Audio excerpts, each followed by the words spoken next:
Opa, e aí galerinha, beleza? Tranquilos aí? Como é que vocês estão? Gente, olha só, aula de hoje nós vamos falar de sais minerais, tranquilo?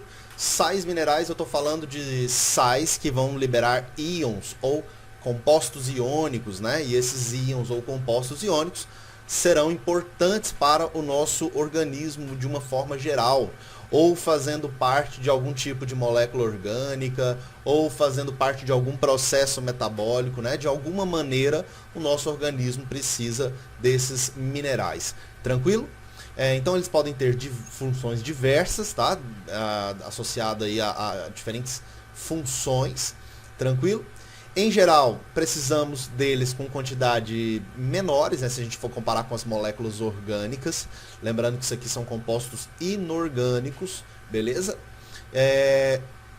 Além da gente poder separar aí, né, um grupo de macronutrientes e micronutrientes minerais, mas de uma forma geral, todos eles você precisa numa quantidade bem menor do que das moléculas orgânicas, né, porque sais minerais não vão ter função energética, né? Você não extrai energia de minerais, apesar deles poderem impulsionar processos metabólicos que aumente aí a disponibilidade de energia no nosso organismo.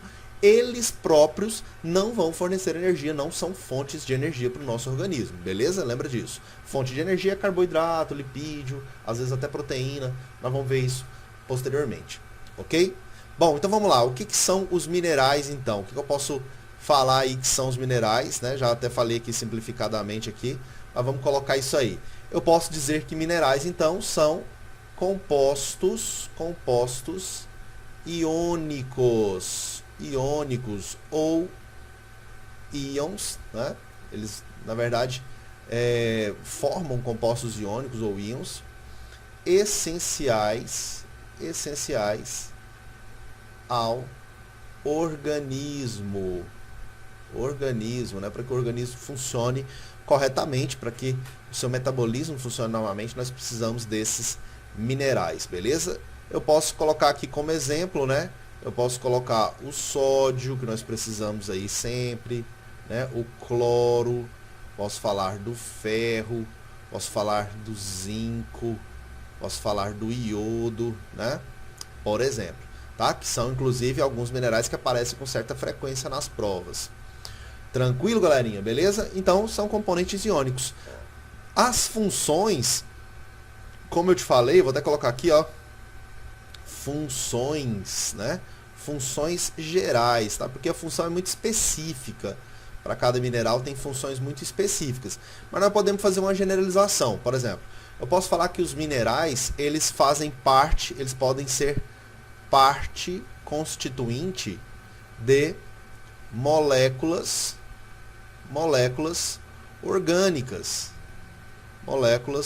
orgânicas. E aí a função dele vai estar associada à função desta molécula orgânica, beleza? Essa aqui é a ideia. Por exemplo, nós podemos falar que o cálcio ele está associado aí à matriz óssea, né? Então ele vai compor lá a matriz óssea.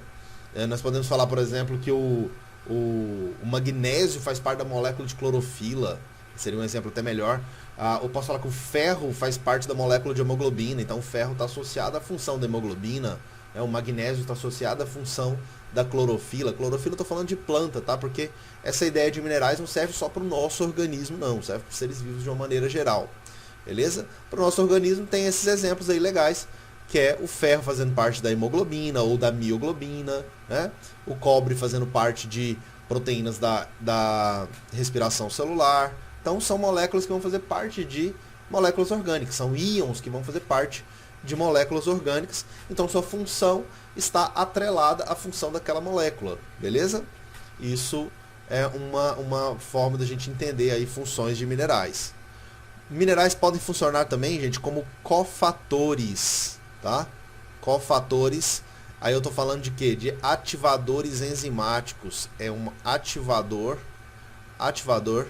enzimático, beleza? Como, por exemplo, o zinco ativa determinadas enzimas, como a polimerase, por exemplo.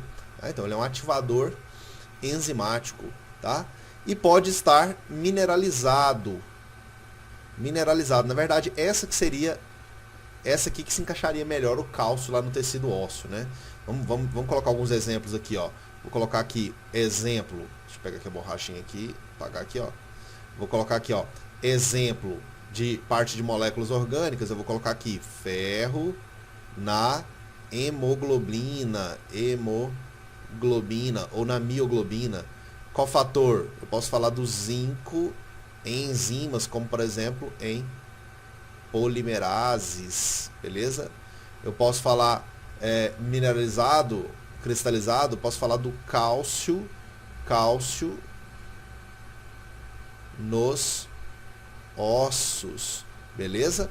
Então isso aí são funções gerais importantes que nós temos de minerais no nosso organismo. Claro que eu estou falando aqui de uma forma genérica, de uma forma generalizada, porque na verdade cada mineral, né, cada íon, cada composto iônico vai ter sua função específica ali, beleza? A gente pode subdividir esses minerais também, como eu te falei, eu vou colocar aqui mesmo, ó, em macronutrientes, né? A gente pode falar de macronutrientes minerais e de micronutrientes minerais, tá? Macronutrientes minerais, micronutrientes minerais. Ao contrário do que muita gente pensa, esse macro e micro aqui não tem a ver com tamanho não, tá, gente? A ideia de macronutrientes são aqueles que são necessários em quantidades maiores, tá? Então, são aí necessários em doses maiores ou mais frequentes. Ou seja, você precisa mais, né? São aqueles que você precisa em quantidade um pouco maior, beleza? A gente pode colocar aqui como exemplo o próprio cálcio, beleza? O próprio fósforo, tá? O sódio,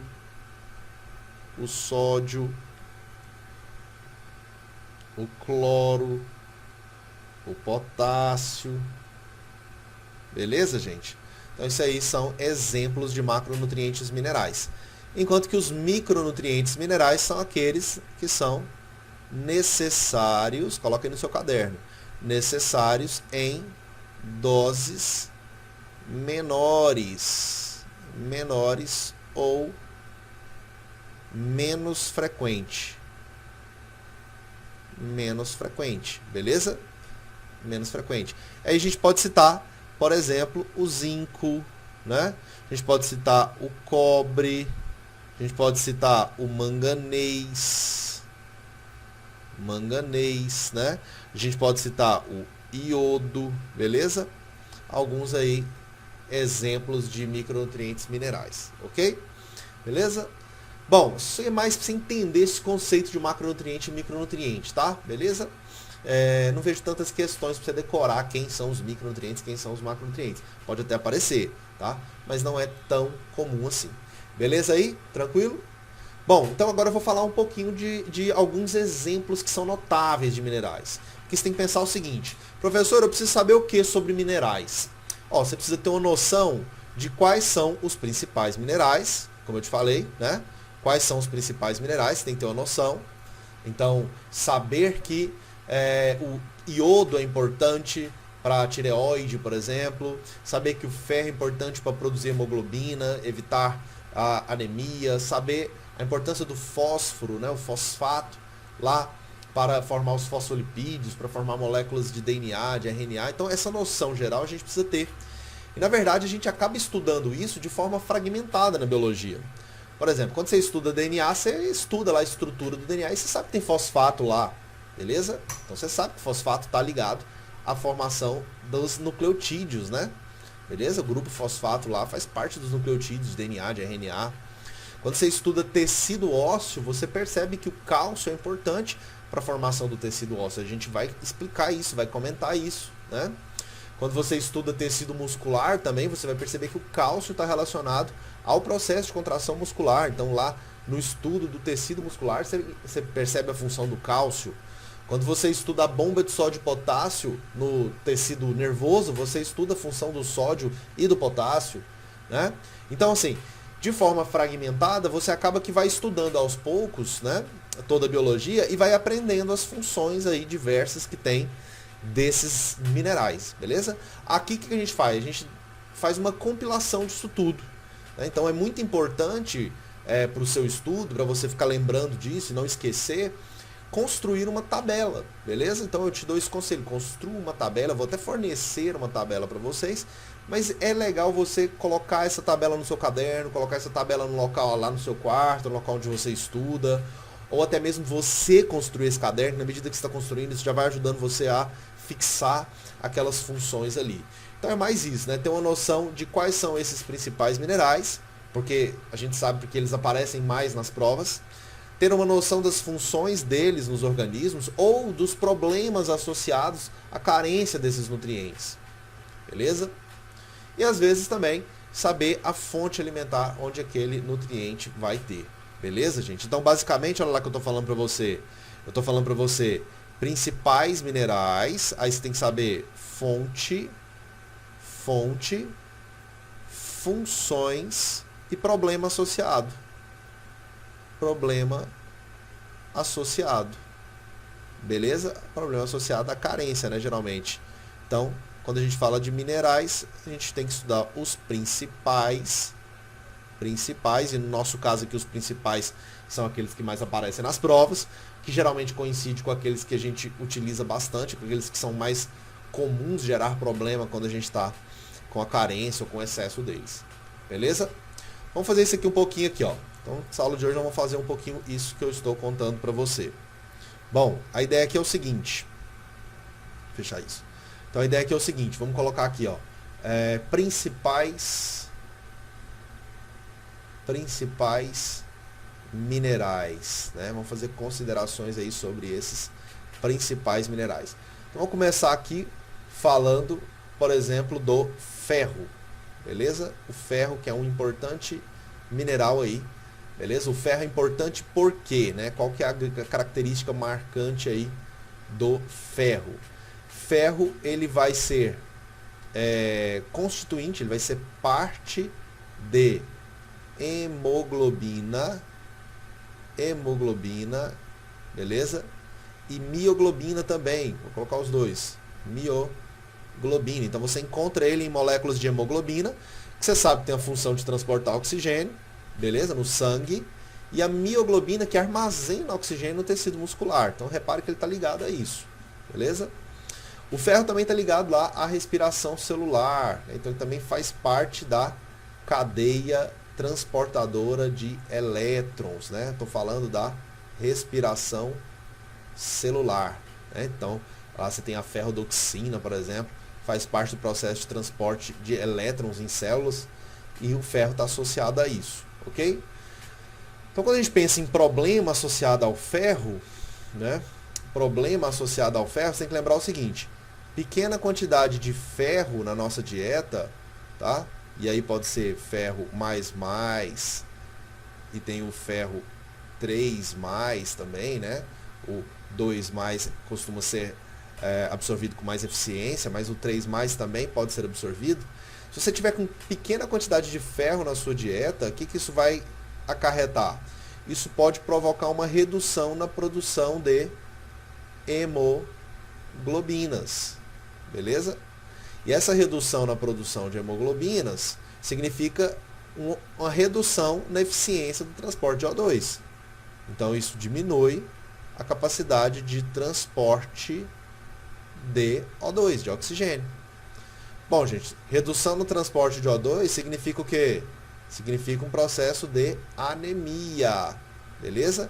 Anemia que nós chamamos de anemia ferropriva, né? Então, a anemia ferropriva é um processo de anemia desencadeado pela carência nutricional de ferro, beleza? Então é muito comum falar disso nas questões, tá, gente? Falar de carência nutricional de ferro associando a anemia ferropriva, tá? Um tipo comum aí de anemia. Tranquilo? Beleza isso? Fonte.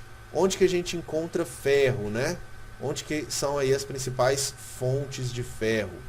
Nós podemos mencionar carnes, né? Principalmente carnes vermelhas, né? Tranquilo? Nós podemos mencionar feijão, vegetal aí, ó. feijão, né? A fígado, né, que é a carne do fígado, particularmente muito rica em ferro, beleza? Então a gente tem aí alguns desses exemplos, são os mais comuns em relação à disponibilidade de ferro. Beleza? Tranquilo isso? Deixa eu falar de um outro mineral aqui também. Vamos colocar aqui agora, vamos falar um pouquinho do cálcio, muito importante também o cálcio. Eu escrevi isso de azul, né? Deixa eu escrever de azul aqui também, vamos manter o padrão. Olha lá, ó. Vou colocar aqui o azul falando do cálcio, beleza? Cálcio. Bom, o cálcio está associado a 3 funções importantes. Então, quase sempre as questões vão trazer o cálcio ligando a essas 3 funções. Vamos colocar assim. Primeira função, ele é constituinte da matriz óssea. Constituinte da matriz óssea. Então, ele faz parte da estrutura dos ossos. Beleza? Faz parte da estrutura dos ossos. Primeira função, que eu estou colocando aqui. Segunda função, o cálcio está ligado ao processo de coagulação sanguínea. Coagulação sanguínea. Beleza? Então é importante o cálcio para que aconteça o processo de coagulação sanguínea. Então quando você tem lá um sangramento, né, tem um rompimento de um vaso sanguíneo, é necessário que ocorra um processo de coagulação sanguínea. Para acontecer essa coagulação sanguínea é necessário que tenha cálcio ali no sangue para estimular lá os processos, a cascata de reações da coagulação sanguínea. Isso significa que uma falta de cálcio, né, pode prejudicar o processo de coagulação, então pode favorecer anemia não, pode favorecer hemorragia, sangramentos, beleza? É muito comum questões fazendo essa associação. E uma terceira função muito importante é a contração muscular. O cálcio também vai participar do processo de contração muscular, beleza, gente? Então, para ter contração muscular, quando você estuda lá tecido muscular, você estuda que a actina tem que deslizar sobre a miosina para que aconteça a contração nos sarcômeros e, consequentemente, a contração dos músculos, né? Essa contração muscular ela não ocorre sem cálcio, então é necessário cálcio para que aconteça esse processo. Beleza, gente? Então, isso aqui são as 3 funções mais mencionadas do cálcio nas questões, ok? Vale a pena lembrar que o cálcio também, né, ele está relacionado a processo de formação de ateroma, né, calcificação em artérias, acumula ali gordura, né, vai formando as plaquinhas de gordura e vai calcificando aquelas plaquinhas, formando o que a gente chama de ateroma, beleza? Então imagine que aqui é um vaso sanguíneo, aí vem ali umas moléculas ali de gordura ali, ó, vai acumulando aqui, ó, tá vendo? Acumula aqui, tá vendo? Aí vem acontecendo depois um processo de calcificação aqui também, ó. E aquela estrutura fica rígida, fica dura ali, ó, prejudicando bastante a circulação. Então imagine, né? O sangue tá correndo aqui e aí ele tem que passar por aqui mais apertadinho porque tem aquele ateroma ali. Então o cálcio também está relacionado com isso. Claro que isso não é uma vantagem, não é uma função, é um processo em que o cálcio é utilizado aí, tá? Beleza? Só para a gente ter essa informação aí também. Bom, então nós podemos fazer a seguinte associação. Falta de cálcio na dieta pode prejudicar tudo isso, beleza? Matriz óssea, coagulação sanguínea, contração muscular. Sobretudo, né, gente, menciona a fragilidade óssea, né? Então, uma dose baixa de cálcio, pequena quantidade de cálcio, pode estar associado, por exemplo, ao aumento do efeito de uma osteoporose, né? Pode estar associado a ossos fracos, beleza? Ossos fracos. Essas são as mais comuns, né, relações que fazem aí com o cálcio nas questões. Tranquilo, gente? Lembrando que fonte de cálcio, né? Vamos falar de fonte. Fonte de cálcio, a gente costuma mencionar leite e derivados, né? Queijo, manteiga, né? Beleza? Algumas castanhas, beleza? Algumas castanhas e algumas folhosas também, beleza? Como, por exemplo, a couve, que também tem ferro, tá? Vou colocar aqui, ó, de forma genérica, algumas folhosas, beleza? É isso aí. Bom, Outra questão que é muito abordada, a gente costuma falar dela também na fisiologia, lá quando está abordando o sistema endócrino, né, é o iodo, tá, gente? O iodo também é extremamente importante, porque o iodo, a grande função dele no nosso organismo é que ele é constituinte fundamental, tá, gente? De hormônios tireoidianos. Hormônios da tireoide. Eu estou falando do hormônio T3 e do hormônio T4, né? Triiodotironina, tetraiodotironina. Então, T3 e T4 são hormônios, são moléculas orgânicas feitas pela região da tireoide e que tem iodo na sua composição. Beleza? Tá, e daí? E daí que isso significa que baixa dose de iodo na dieta vai acabar acarretando em uma redução na produção de T3 e T4. Então, menos T3 e T4. Esses hormônios, você estuda lá no sistema endócrino, na fisiologia, que eles ativam o metabolismo. Então, eles são moduladores da atividade metabólica, principalmente do metabolismo energético, né? Então, pouco T3 e T4 desacelera, né, seu metabolismo energético. Por isso que a pessoa que tem pouco T3 e T4 tem uma tendência a engordar, né, tem sonolência, tem fraqueza, beleza? São alguns sintomas típicos de pessoa com hipotireoidismo, hipofunção da tireoide, beleza? Então, nesse caso aqui, o que está acontecendo? A tireoide, não é que a tireoide não está funcionando direito, é que está faltando iodo. Então, ela não consegue produzir T3 e T4 normalmente, beleza? Só que isso aqui gera um feedback negativo. Ou seja, na verdade, deveria gerar um feedback negativo. É o seguinte, quando a sua tireoide produz normalmente T3 e T4, o que é o normal? A própria tireoide detecta que tem doses altas de T3 e T4, está normal, e aí ela diminui a produção. Isso mantém o equilíbrio, aqueles princípios de feedback. Mas como não tem T3 e T4 suficiente, isso aqui vai estimular a atividade da tireoide. Na verdade, acaba estimulando até uma hipertrofia da tireoide. Hipertrofia da tireoide, um crescimento da tireoide, beleza? E aí, gente, o que acontece? A tireoide começa a crescer. E ela fica aqui nessa região da traqueia, então ela vai crescendo, crescendo, crescendo, vai formando um inchaço aqui, né? Isso nós chamamos de bócio. Beleza? Bócio carencial, porque ele está sendo causado pela falta, pela carência de iodo na dieta. Beleza, gente? Então, muito comum isso aqui. Lembrando que esse bócio carencial, né? Esse bócio carencial, ele está associado a um processo de hipotireoidismo, tá? Tem gente que faz confusão nisso aqui.